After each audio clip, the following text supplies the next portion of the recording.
I'm really inspired to be sharing an interview I have conducted with Nicholas Charles, the author of the #1 Amazon bestseller, Family Prosperity. So, hi, Nicholas. How are you doing? Very good, Alistair. Yourself? Yeah, I'm very well, thanks. I'm really looking forward to this chat we're going to have about your book, The Four Fundamental Components of Family Prosperity. Yeah, it's a fantastic book. And I think the thing that really struck me about it is this startling fact that 90% of wealthy families will lose all their wealth within 3 generations. I mean, wow, I thought that is amazing. And the thing I also love about this book is you explain that there are these four fundamental components that if families have those in place, that gets them into the 10% of families that sustain their wealth for multiple generations.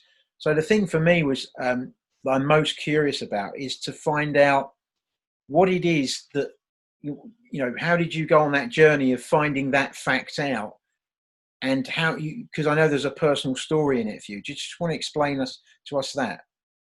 Well, amazingly, Alistair, I'd like to add to that is that out of the real causations of family failure, only 5% of families fail because of poor tax advice, poor legal advice, poor accountancy advice.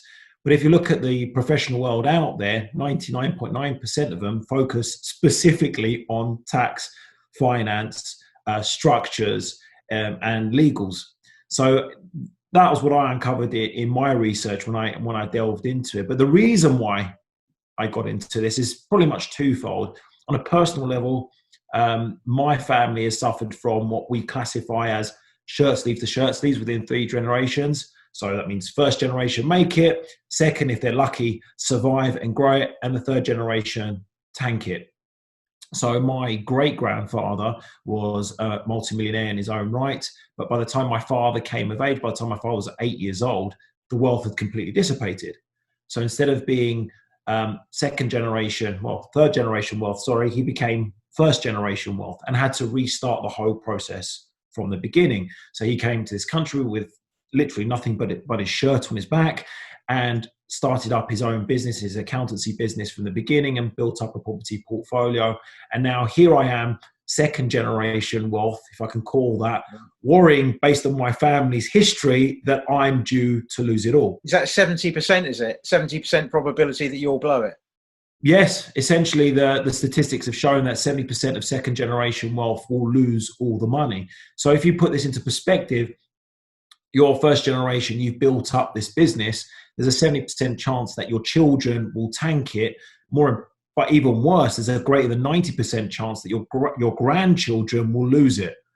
So you'll still, in your own lifetime, you'll see your family completely blow the wealth that you've worked pretty much your entire lifetime to build. It's a damning statistic, and it's a damning statistic that has been proven by research.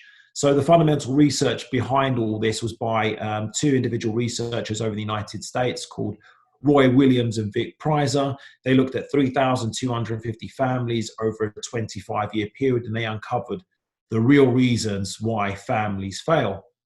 Not just that, but it's also complemented by the 2014 Forbes did like a family rich list, as they do every year.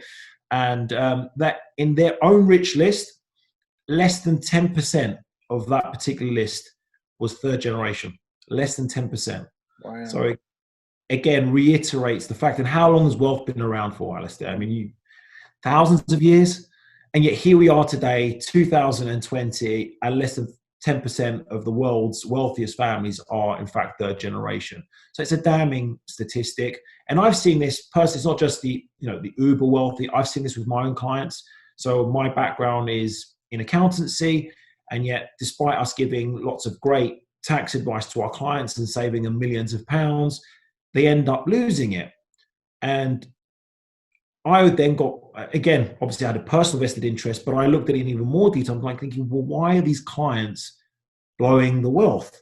Surely got down to the tax advice, because that's quite good. I've seen how much money we've saved. So what else? What is it? What are the real reasons? So I started getting more involved and started reading up about the real, the reasons and the causations of why families lose their wealth.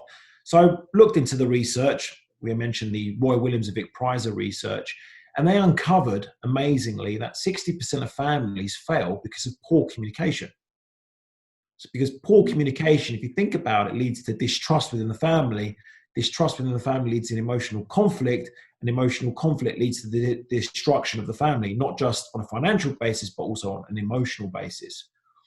And when I bring this about to clients, they're like, yeah, that makes sense. And in fact, when I have these conversations with other financial advisors and accountants and tax advisors and lawyers, they can all give me examples whereby poor communication affected their own clients.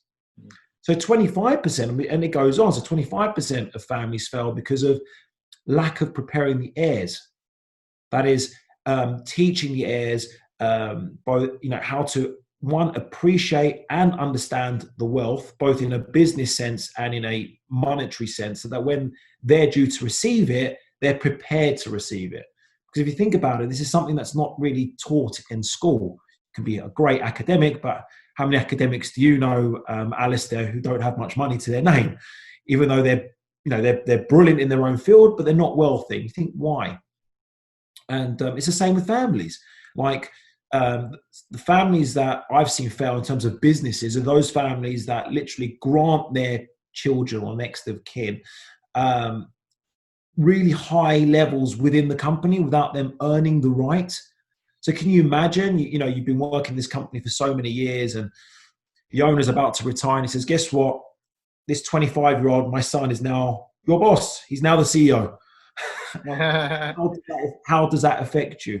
And not just that, I mean, I when I speak to a lot of my clients and my contacts and my associates, I tell them, imagine you're 18 years of age. Not yet. Can imagine what they're like at 18 years of age, and a trustee that you've never met before in your life turns up with a check for £10 million.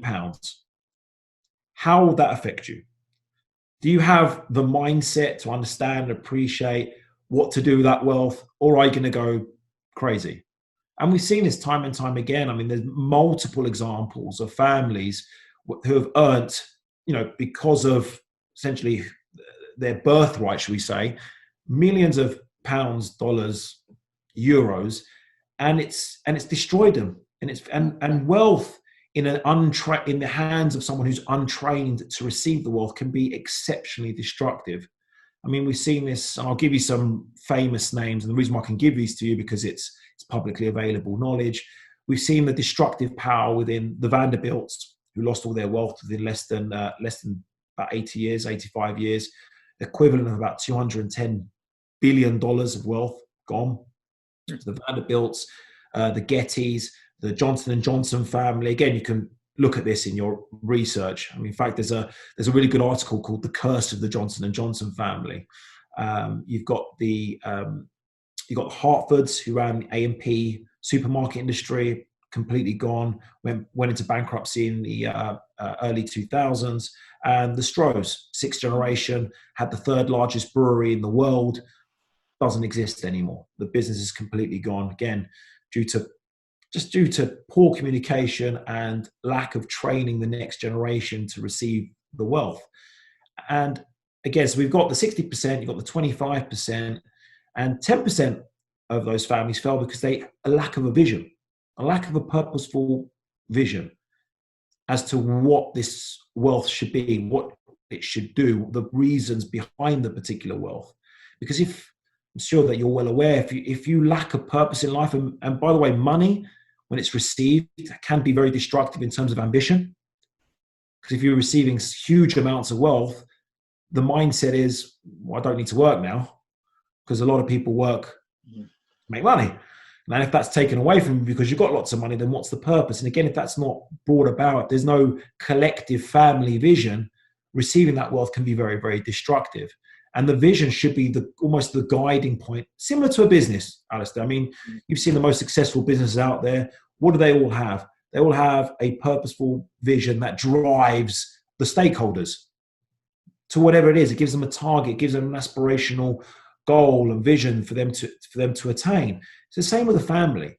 And I've coined the phrase, the business of being a family, because if once you understand, appreciate, this family has multiple businesses, assets, finance, that wealth, that collective wealth, is in itself a business and should be run as a business.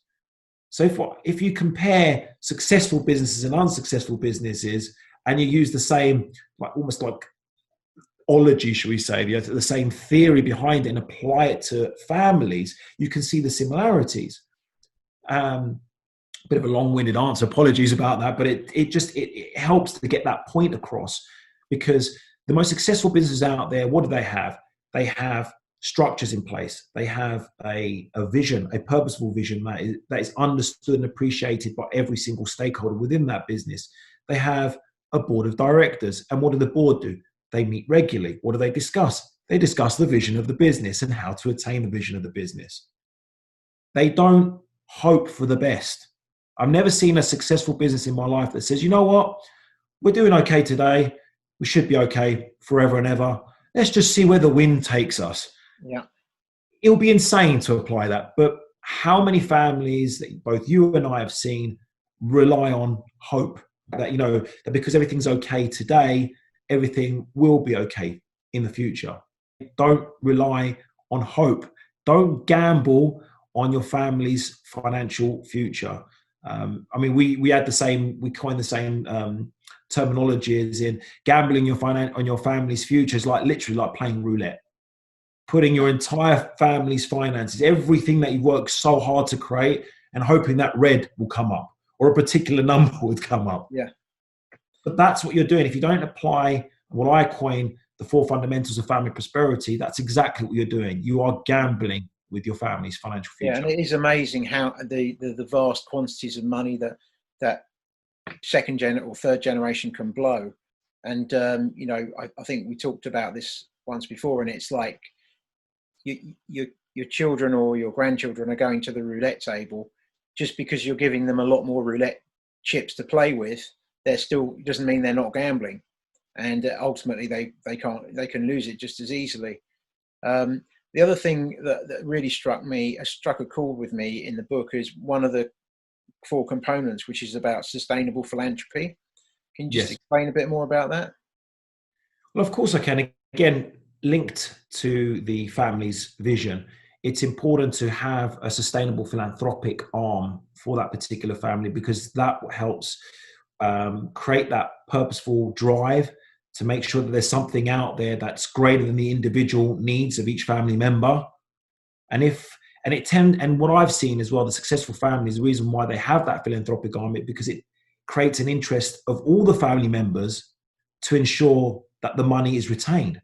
Because if there is this extra thing that you need to make sure works, you're going to be a lot more vested and a lot more interested in making sure that the money's still there. Because it's no longer about how many cars I'm going to have, how many houses I'm going to buy, how many pictures I'm going to have, how much stuff can I buy during my lifetime. No. Now there's a sustainable philanthropic arm that depends on the family's wealth.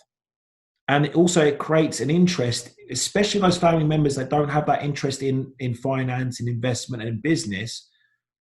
Place them in the interest to make sure that the money's there so you can support the sustainable philanthropic arm. And it could be anything, honestly. I mean, it's whatever. Again, when we work with families, we make sure that there's something that inspires them, whatever that may be. That might be children's education. It might be the environment. It could be helping the poor. I mean, there's so many aspects of philanthropy out there. We could spend the next several hours talking about philanthropy, but it's not about what we as an organization push on the family. What we try to do is we try and encourage the family to work together to find an area that they feel that inspires them to want to help, whatever that may be. Yeah. And get them to agree collectively. Again, it also ironically, not even ironically, but it also encourages communication. Hence why, there's a circle in my book that, because all the 4 components are uniquely connected to each other. They're not separate aspects that you need to focus on, because having that philanthropic arm will encourage effective communication within the family. Having a vision will make sure that acts as the guiding point for where the family wants to go in the future. And more importantly, we've got a free risk analysis, it's important for the family to understand where they are today. And there's a free risk analysis on our website, www.familyprosperity.com, that has a free analysis. Any member can use, any user can use it. It's a very simple 8 questions, taking probably 2 to 3 minutes to answer, and it gives them an idea and provides a report for them where the family is today and what areas of risk are current and apparent to that particular family. Okay, great. Yeah, I mean, one of the things I'm just going to pull up here and show to everyone this picture of the 4 fundamental components, what they actually are.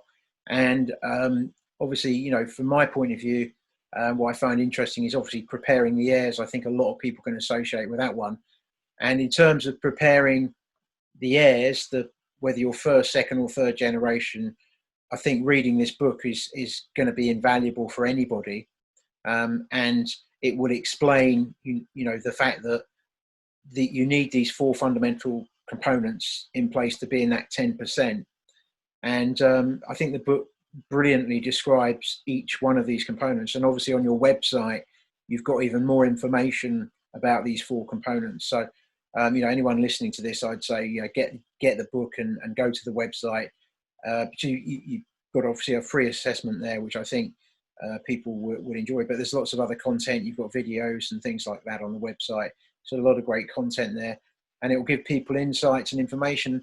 And I think this isn't just for fabulously wealthy families, is it? This is for any family with any amount of wealth.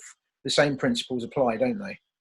Yeah, I agree. I mean, any family with wealth that wants to sustain that wealth for multiple generations needs to implement an element of the 4 fundamentals. How much depth you go in, of course, depends on how much wealth is in place. But it's viable to every single family with wealth, every single family that wants to retain the wealth and retain the family relationship, because it's very easy for, you know, families to disintegrate. I mean, we've seen it time and time again, multiple examples. I mean, I was working recently with a family, brother and sister, literally, you know, 2 siblings, second generation wealth, whereby we spent the last 6 years, believe it or not, 6 years in litigation, helping the sister because her brother thought it would be a great idea to take all the wealth from her. And it all incurred, you know, the problem started when the parents passed away. And it's a sad fact that these occurrences or the family breakdown tends to happen when the first generation pass away. And it's a sad reality. It was a very, very expensive, very painful piece of litigation, which could have easily been avoided had they implemented the 4 fundamentals. Of course, we came in after the issues had arisen, should we say. In fact, we had to highlight the problem that was happening right underneath the nose of our particular client. She was totally unaware because she blindly trusted her brother, understandably so, that he would look after her forever. He was the entrepreneurial individual. And I mean, literally, it was such a sad story because at their father's funeral, she asked her brother, you know, to promise her to look after her in the way that her father did. And he promised her that. And instead of looking after her, Yeah, he thought it would be a great idea, you know, because I'm the hard worker. You're the princess of the family. You don't deserve the wealth. I do. So I'm just going to siphon off all the assets away from you. yeah. Sad story. It cost a lot of money to rectify. And I just tell, you know, all my clients and everyone out there that avoiding these issues is significantly cheaper, both on an emotional level and financial level, than trying to find a cure. Anyone who gets this book will get a great benefit from it, and it's a great gift for anyone, you know, who's got any amount of wealth in their family. I mean, you know, I think a lot of the underlying things that you get to in the book, you know, where you highlight that financial management and all those kind of financial things that everybody focuses on are less than 5% of the problem here. The 95% is the not communicating, the not having a purposeful vision bigger than the family, the not preparing the heirs. It's those things, and the one you do mention, which is not one component, which is not as actually as big as the other 3, is the aligned professional services, which I still think is an important one, because a lot of people don't have aligned professional service providers, do they?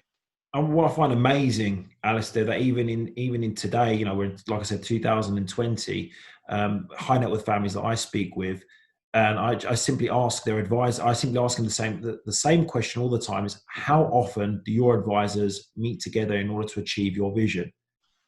And they look at me in a very strange manner. They're Yeah. like, why should they meet up? I'm like, well, Yeah. how on earth can they be aligned to your vision if they have a vision? Most don't, unfortunately. But how on earth can they provide you with the advice that you need if they're not even speaking to each other? Yeah. It's frightening. Like, I'll give you a classic example that I've seen time and time again. A client would say, you know, we'll go to their lawyer to write them a will. Great. And the lawyer will write them a beautiful will, but he'll fail to contact the tax advisor to ensure that the will is drafted in a tax efficient manner. Very basic example, but it happens time and time again. And obviously the greater the wealth, the greater the assets, the more complex the structures, the more importance there is for these advisors to meet with each other and talk to each other and say, and ask them the same question amongst themselves: is the advice that we're giving to the client the best to match their purposeful vision? And one of the things that we actually do is we run what we call an annual general meeting, but it's an annual meeting of advisors, whereby we'll sit with the main decision makers of the family and all their advisors in a round table, and we literally make sure that they're working together, that they're aligned, and again, facilitate communication. That great word communication appears yet again, between what the family wants, the family needs, to their advisors, because advisors, great advisors, want to be made accountable. And I tell my clients that if for any reason your professional advisors get defensive when you make them accountable, there's an underlying reason for that. Yeah. Okay. Great advisors, and I've spoken, you know, I speak on a regular basis to lawyers, financial advisors, banks, mortgage brokers, accountants, tax advisors, fiduciary providers. They love being made accountable. They're like, yes, because it gives them a platform to show to their client how brilliant they are. I mean, who does not want to show? So, you know, we don't, you know, we sometimes as professional advisors, and my background is in accountancy, we're so busy doing the work that we sometimes don't have the time to take a step back and give our clients the, you know, the strategic advice, the bigger picture advice they sometimes need. Well, why don't we just give these guys a platform and make sure that they're communicating that directly with their client, and make sure we facilitate two-way communication and conversation between the clients and their advisors? Because an advisor, and I'm going to defend the advisor out there, can only provide the advice that they're asked of. You know, don't expect your advisor to be telepathic. They don't know if anything's changed in your family unless you tell them. They don't know that you've changed residency, for example, unless you tell them. They can't second guess what you want. So if you're going to ask a client, I want inheritance tax advice, is that really what you need? Or is it something else? And let's delve in deeper. You know, what does that involve? Does it involve you changing country? Does it involve you passing assets to your children? Whatever, what is it that you need? Park the actual advice to one side. What is it that you require? And let the advisor ensure that gets done in the most tax efficient way, and that all the legal documents are drafted brilliantly. You know, and the thing I like about that annual meeting is the fact that not only the client, kind of the first generation client would be there, but the second generation, in some cases the third. So that gives them a chance to get to know the professional advisors, because the amount of times I've heard about families where, you know, dad's passed away, for example, and you know, no one else has even met the life insurance person, or the, you know, the insurance broker, or whoever it is, or the lawyer. They've never met them before, don't even know who they are. Yeah, no, agreed. And it's also a problem for the advisor as well, Alistair. I mean, the biggest risk to any advisor is their client dying. Yeah. Because if that happens, you've lost your client, unless you've positioned yourself as the family's advisor. Exactly. Yeah. When I've tried to speak to the advisors, when I've done my presentations about family prosperity to advisors out there, I'm trying to almost educate them and get them to position themselves and move away from X and Y's advisor to, no, you're the family advisor. Because if the children of the next generation don't know who you are, well, what's the likelihood they're going to come to you for advice when mother and father pass away? Exactly. Yeah. Yeah. Not non-existent, because No they don't know you. continuity. Yeah. That's great. Yeah, Nicholas, look, I've absolutely loved talking to you. It's been a pretty comprehensive interview. I think you've covered a lot of stuff here, and I think the book is just a great it's a great book to get. It's a great present to give people who anyone you know involved in wealth, and obviously going to the website, it's a great offer to go there and get the free assessment, which is just online, isn't it? It doesn't take very long to do. No, it's a 3 minutes of very, very brief, 8 questions that they can answer. Gives them a little bit of awareness of the issues. And of course, if they want to delve into that in more detail, then they, of course, can contact us. And we literally spend about 2-3 hours delving into and doing a full-blown risk analysis of where the family is today. Because you can't give any advice about the future unless you know where you are today. Yeah. That's the first point where we start with all our families. We ask them, well, we literally, one of the service offerings we provide is, let's find out exactly what the current risks are to your family's wealth on a multi-generational level. Then we work on, well, what is the vision of the family? Where do you want to get to? So it's the present. What do you envisage your future to be? And then we put in place all the necessary steps and stages to ensure that they get there, focusing more importantly on effective communication amongst the family members. Because without that, I mean, we say it's in the book that, effective communication is the foundation for multi-generational wealth. And that's where you begin. Create the solid foundations amongst the family members, and the rest works for itself, shall we say. Because without the communication, without having your family talking to each other, then the rest is pointless. It really is, because you're not going to be able to train the heirs. You're not going to be able to get the next generation to appreciate the wealth, appreciate the story, where the wealth came from, how it was built, how mum, dad, grandparents, great-grandparents worked hard in order to create this wealth, where it came from, its origins, etc. And these things should not be lost over generations, over time, because they're so important. It's the story behind the wealth that can be it's in my opinion, even more important than the wealth itself. Yeah. But you can't get that across unless you're communicating effectively with your family members. And it's formal communication. I'm not talking about quick chats over the dinner table. I'm talking like a sit-down board meeting. This is what we try to structure, what we try to encourage our family clients. Have a sit-down, have a workable agenda, just like you would with a board meeting. Assign and uncover the core competencies amongst your family members, and give them positions within the family. Who should be speaking with the advisors? Who should be looking after the business? Who should be taking over responsibility for the sustainable philanthropic arm of the particular family? Who should be looking after the family's investments?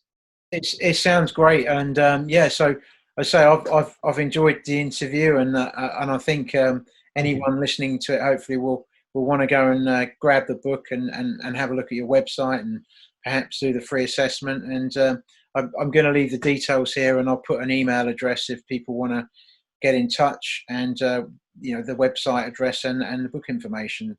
So I'll post that up here. And thank you so much for a great interview. Thank you, Alistair. Take care. Bye.